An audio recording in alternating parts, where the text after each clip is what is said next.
Pemerintah Sulawesi Selatan akhirnya mengekspor jagung ke Filipina. Untuk tahap awal, ekspor jagung sebesar 6.700 ton yang merupakan hasil produksi dari sejumlah daerah.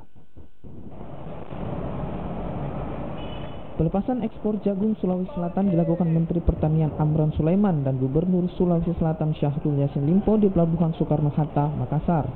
Untuk tahap awal ini, ekspor dilakukan sebanyak 6.700 ton dan ditargetkan ekspor jagung Sulsel bisa mencapai 60.000 ton.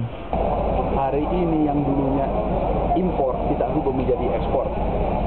Bahkan target kita tahun ini minimal 300.000 ton. Itu kurang lebih 1 triliun. Nah, target kami adalah bagaimana memenuhi negara tetangga. Malaysia dengan Singapura butuh 4 juta ton. Nilainya kurang lebih 12 triliun. Kalau ini kita penuhi, artinya apa? Bisa menekan tingkat kemiskinan petani dan mengangkat kesejahteraannya. Ekspor jagung terlebih dahulu dilakukan Provinsi Gorontalo awal 2018 lalu sebesar 57.600 ton ke Filipina. Target ekspor jagung Indonesia sendiri diperkirakan mencapai 300.000 ton.